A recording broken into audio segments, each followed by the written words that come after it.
Hello, everyone. I am trying something different right now where I'm talking at two different screens. See how this works. So, thank you all for joining me for another live stream.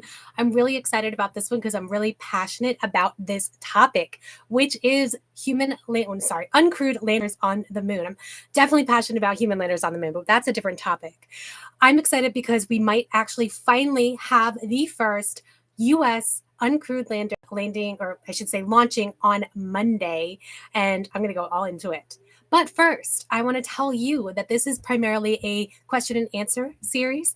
And I did have a question come in from Music, a bunch of numbers, sorry about that, who asked about the Dear Moon project launch date. I had done a live stream a few weeks back on the Dear Moon project. You can go back and look at the archive. And he wanted to know when I thought Dear Moon might launch if Starship is not going to be ready to have a lunar lander for Artemis until what I estimated 2027. And I said to him that, or her, I said that was a really good question. And your guess is as good as mine. Honestly, SpaceX may decide to try out some of these circumlunar human missions, the commercial ones, whether it's Dear Moon or Polaris or the one that's unnamed with Dennis Tito and his wife, might do some of those crewed non-landing missions as practice for the Artemis landing mission, or they may decide to go all out on Artemis and push off those commercial ones. So I'm not privy to the inner workings of NASA or SpaceX's plans when it comes to the prioritization of Starship. So, good question. I wish I could give you an answer, but I can't. But if you do have a question, put it in the chat if you're watching live, or put it in the comments, or reach out to me through social media or email, and I'm happy to answer your questions if I'm able. I want to give you a backstory as to why I'm so optimistic about the commercial lunar payload services. I'm going to be calling them CLPS. Why I'm so enthusiastic about these missions, whereas a lot of people I think are much more skeptical. And I'll get into why I think that skepticism is obviously healthy. I think in the space sector we are prone towards hype, but regardless of these missions, this Astrobotic mission next week or the Intuitive Machines mission in February, regardless of if they succeed or not, I'm still really excited for this entire program. Let me get some backstory here. Some of you might be newer to space and you might not remember some of this long history. So back in 2009, there was a program called Constellation under the Bush administration, the second Bush administration, and that was canceled in 2009. When the Obama administration came in, they decided to create something called the Asteroid Redirect Mission. It also went under a few other names. So this is like Asteroid Redirect Mission was 2013-ish. And before Asteroid Redirect Mission was actually a thing, NASA was still thinking along the lines of Constellation, which was a lunar-focused, Moon, Mars, and beyond, but really lunar-focused mission. And they had something called the Regolith and Environmental Science and Oxygen and Lunar Volatiles Extraction. I'm going to mess this stuff up. So that's RESOLVE. I'm going to say it again. Regolith and Environmental Science and Oxygen and Lunar Volatiles Extraction. RESOLVE. You might not remember that because honestly, I didn't remember that until I was doing the background research for this. What I did remember was Resource Prospector. So Resource Prospector was sort of what Resolve turned into. Resolve never ended up being an actual mission. It turned into something called I keep saying Lunar Prospector, but it really was Resource Prospector. It's a lunar mission that was going to have a number of scientific instruments attached to it. And I was really excited about this. This time frame, the Resolve turned into Lunar Prospector around 2014. And that was approximately the time that I was actually working with the team at Kennedy Space Center. I did a internship at SwampWorks. I can't remember exact year. That would have been 2012, 2013. But they were talking about this kind of thing. And I was so on board with it. I was so excited. They had some prototypes of some lunar extraction, lunar regolith extraction missions. And it was just really, really an exciting time because there was all these concepts coming out and we didn't really know what direction things were going to go in. But I also remember at that time, and you might remember too, if you were involved at NASA or a NASA contractor around the same time frame, NASA's Journey to Mars in 2014 was all the rage. Do you remember hashtag Journey to Mars? This was 10 years ago, so I can't really blame you if you don't remember. But Journey to Mars was the mission for NASA in the 2014-2015 time frame.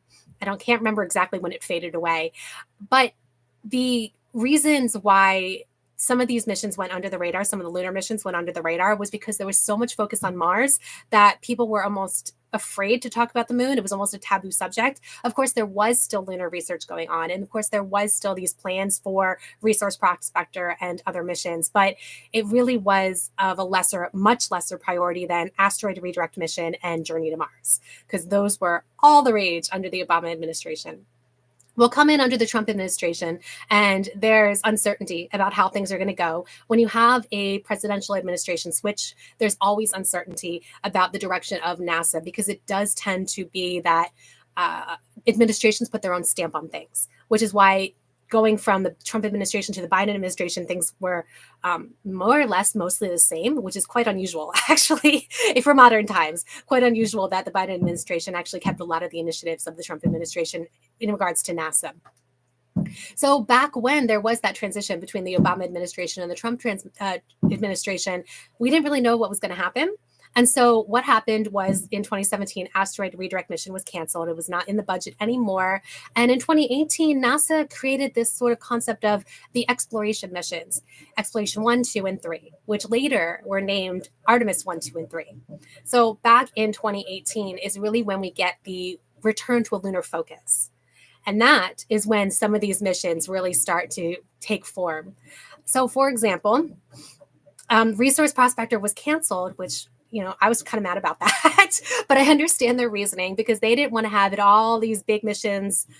All these big instruments, all these big payloads under one mission. They sort of wanted to spread it out amongst commercial companies. And that's where the commercial lunar payload services came into play, because these CLPS providers, they are many different providers, some of them well-established, some of them not at all established.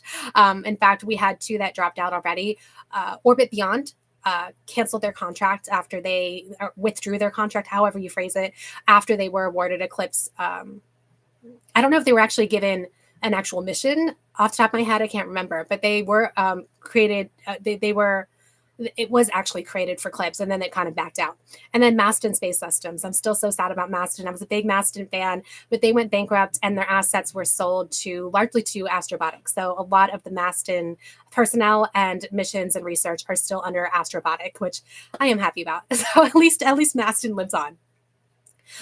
So there was this idea similar to how NASA has been evolving, where instead of NASA having this gigantic program that costs a ton of money and there's a lot of weight on it, weight in the figurative sense, not necessarily literal sense, but instead of having all of that focus on one mission, spread it out amongst much smaller missions and have commercial providers try to bid for these things and make them a lower price. Now, I'm not saying that NASA is going to accept the lowest bidder.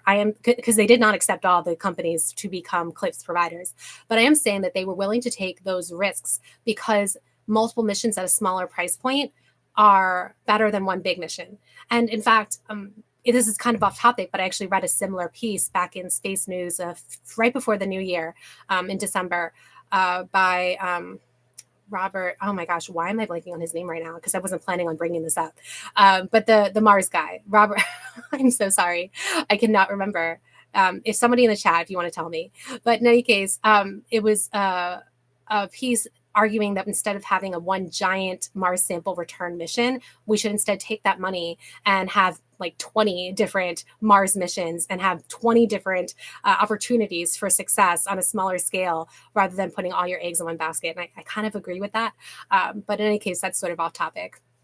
So back to our history here. Resource Prospector was actually canceled in 2018, but its successor and a lot of its instrumentation was put on Viper. Viper is Volatiles Investigating Polar Exploration Rover, Viper. It's a golf cart-sized rover that has the following instruments from Resource Prospector: the Neutron Spectrometer System, Near-Infrared Volatiles Spectrometer System, and a 1 meter long core drill. So in a way, Resource Prospector lives on through Viper. Viper is going to be launching on Astrobotic. Astrobotic was the CLPS provider that won that award, currently scheduled for November 2024. We'll just happen to see. I don't know if it'll actually launch this year or not. We're just going to have to see how that goes. My inclination, my thought is that it'll probably slip the next year. But I'm really super excited whenever it goes, whether it's November or whether it is 2015.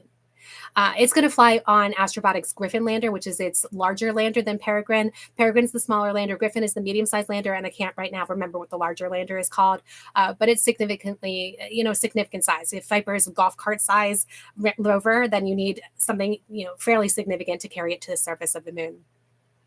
Which brings us to Astrobotic's most current mission here, the newest one, the one that's about to hopefully happen on Monday on United Launch Alliance Vulcan, their brand new rocket. That's the successor to really both their Atlas and Delta rocket series.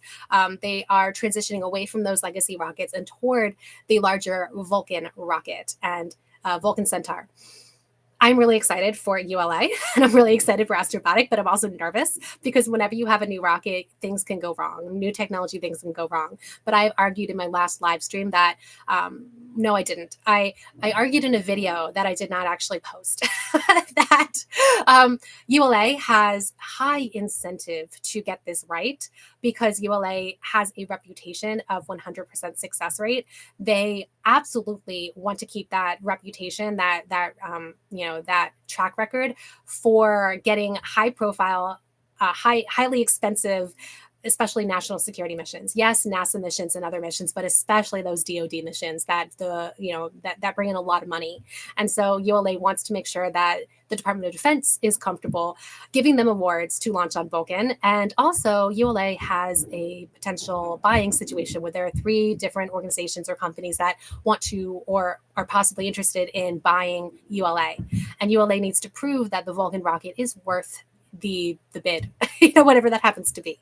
So for a lot of reasons, I think that Vulcan will be successful just simply because there's so much riding on ULA. And if it isn't successful, that's a whole nother live stream. I look forward to doing, I don't look forward to doing that because I want it to succeed, but that'll be interesting if it doesn't, because ULA's whole persona is 100% success rate.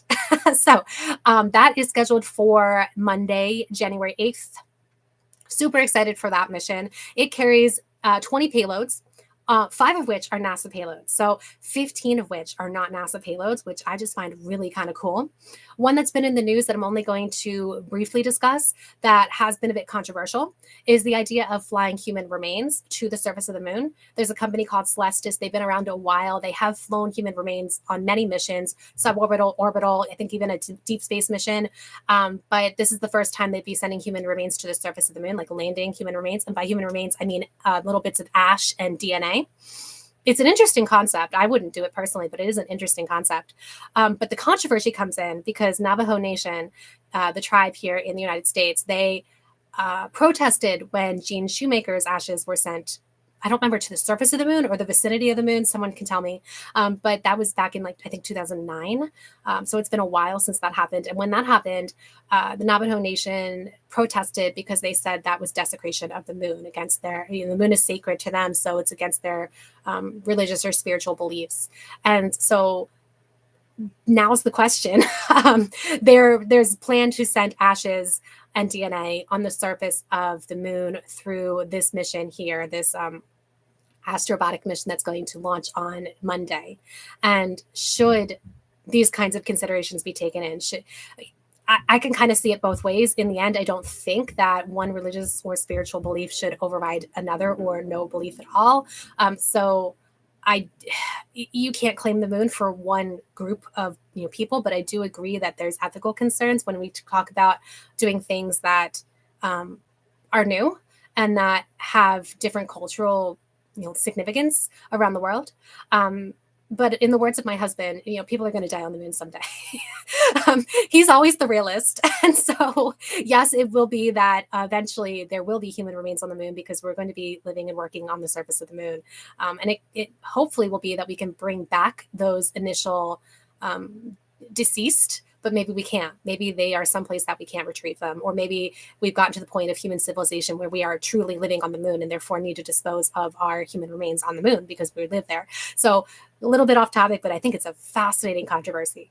I'm looking forward to seeing how this plays out because I don't think Navajo Nation is going to be the only organization that is organization the right word?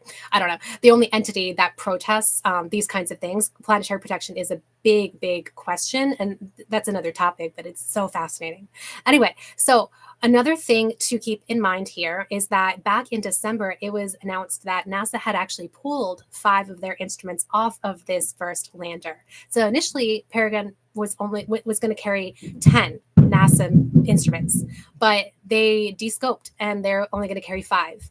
And it's not because of any problems with those payloads; it was because of risk. Because NASA had decided that they don't want to put 10 instruments on a brand new rocket, on a brand new lander. They really want to wait for these technologies, especially the landers, to prove themselves before they add more.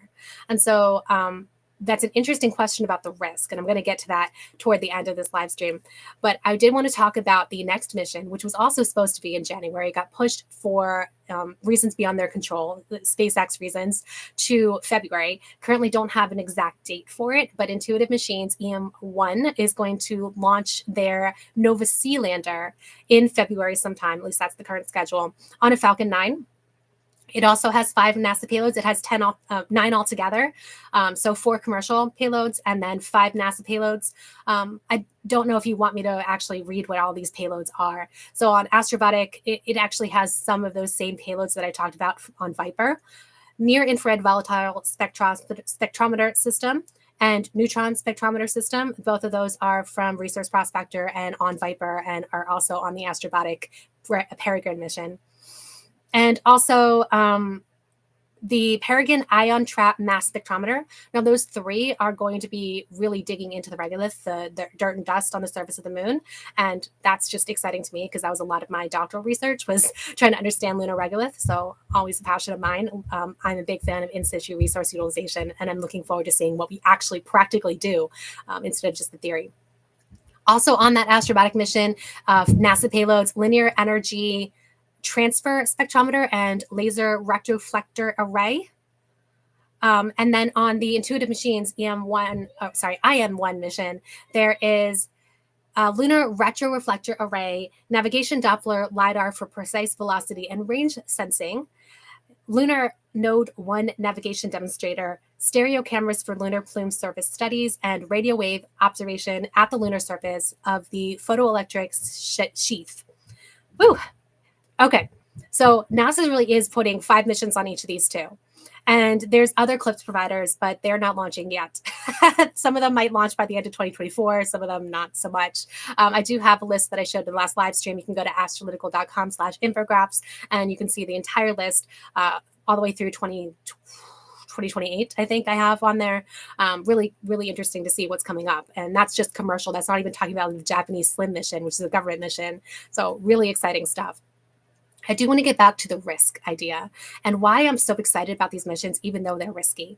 Back in 2018, when the CLPS missions were conceived of, Thomas Zurbuchen, who at the time was, what was his title? The NASA Associate Administrator for Science. So he was the head of science at NASA. He no longer is at NASA, but he really defined the risk profile for these missions at a meeting in May of 2018. He said, our hope is to take 1 or 2 shots on goal every year. Our hope is to take 1 or 2 shots on goal every year. So that's a sports metaphor. And so I did have someone yesterday, shout out Doug, who reminded me that, it's actually a very poor ratio when in sports games, when you're actually shooting at a goal, most of the time you miss or it's blocked. So fair point. But Zurbuchen went on to say that, quote, a reasonable expectation is a 50% success rate at the beginning. It's not 0 and it's not 100. He also said, we're not going to be discouraged if the first one doesn't work. So there he's setting the expectations. This is a head of science at NASA at the time saying it's okay if 50% of these fail. So we've got 2 launching in the first 2 months, hopefully, of 2024. And it's okay if one of them fails, is what he's saying here. I also want to point out some of these timelines. So Steve Jurczyk, who was the NASA acting associate administrator at that time, this was in between administrations where Jim Bridenstine was no longer NASA administrator, but Bill Nelson had not been yet officially become NASA administrator. And Steve Jurczyk, may he rest in peace, he was the acting administrator, so he was the bridge between the two administrations. And he said at that same meeting in 2018, he said, quote, he, meaning Zurbruggen, wants to have 2 shots on goal every year starting in 2019. We want to challenge industry to develop the first landers to develop some amount of kilograms of science instruments and exploration instruments to the surface of the moon in 19, in 20, in 21, and in 22. So obviously the timeline is off. Here it is, we're 24, and we're finally going to have some shots on goal. And we might have just 2 this year. We might have these first 2 missions, and then the rest of the ones that are scheduled for 2024 might get pushed to the next year. Or it might be that, this was delayed so much that finally things are happening in rapid succession. Maybe we'll have, 4 or 5 of these attempts this year. I doubt we'll get to 5, but I just don't know how this is going to play out. But in any case, even back 5 years, almost 6 years ago, they were really defining how quickly they want this to happen and that it's okay if it fails. And that's, to me, like, I've been waiting my whole life for NASA to go back to the moon. I got interested in science and in NASA and space because of the Apollo program. I'm obviously too young to have remembered Apollo. I wasn't born yet, but that's the thing, right? Because I missed it, because I wasn't born yet. That's why I've always been fascinated by it. I ever since 3rd grade, for me, that's the proof I have. When I was 9 years old, I wrote a story about going to the moon. And so for me, these CLPS missions, not just the CLPS missions, but all of the globally, the lunar exploration that we are seeing is this is what I've been waiting for my whole life. This is so exciting to me. Maybe you feel the same way. If you're watching this, certainly have some interest in lunar missions. So to me, it's okay that we're trying new things and that we're trying to risky things that might fail, because that's how we learn, right? It's almost a page out of like SpaceX's book here, where it's okay if SpaceX blows up a few rockets because they're testing. And that's, to me, it's exciting because that's how progress is rapidly made. And so you tell me in the comments or in the chat just now, I know a bunch of you are watching right now, thank you for watching, whether you think that any of these missions are going to succeed or all of them. I know I'm rooting for these first 2 ones here in the beginning of the year. And I think that if these first two missions are a success, then I think we're going to see pretty rapid successors. So both Astrobotic and Intuitive Machines have other missions on schedule for 2024. And I think if all goes well with the rockets and all goes well with these first 2 missions, that we're going to see that happen pretty quickly. If something does go wrong, then it's going to be delayed. That's just the nature of space. So again, this is a question and answer series. So we had a question that come in. Thank you so much, Music, for that question. And anybody else who has any questions, please put them in the chat or send them to me through DMs or comments, of course. Also, if you want to get this in your inbox, if you don't like my blabbing because I mess up words, you can go ahead and subscribe to astrolytical.com/subscribe. That's where you can subscribe to the newsletter. It comes out Monday mornings, except this week was New Year's, so it came out Tuesday, but you get the picture. I hope all of you had a wonderful Christmas, New Year's, all the celebrations of the end of the year. I think 2024 is going to be a fantastic year for lunar exploration, and I hope that you shared my excitement. Thank you so much.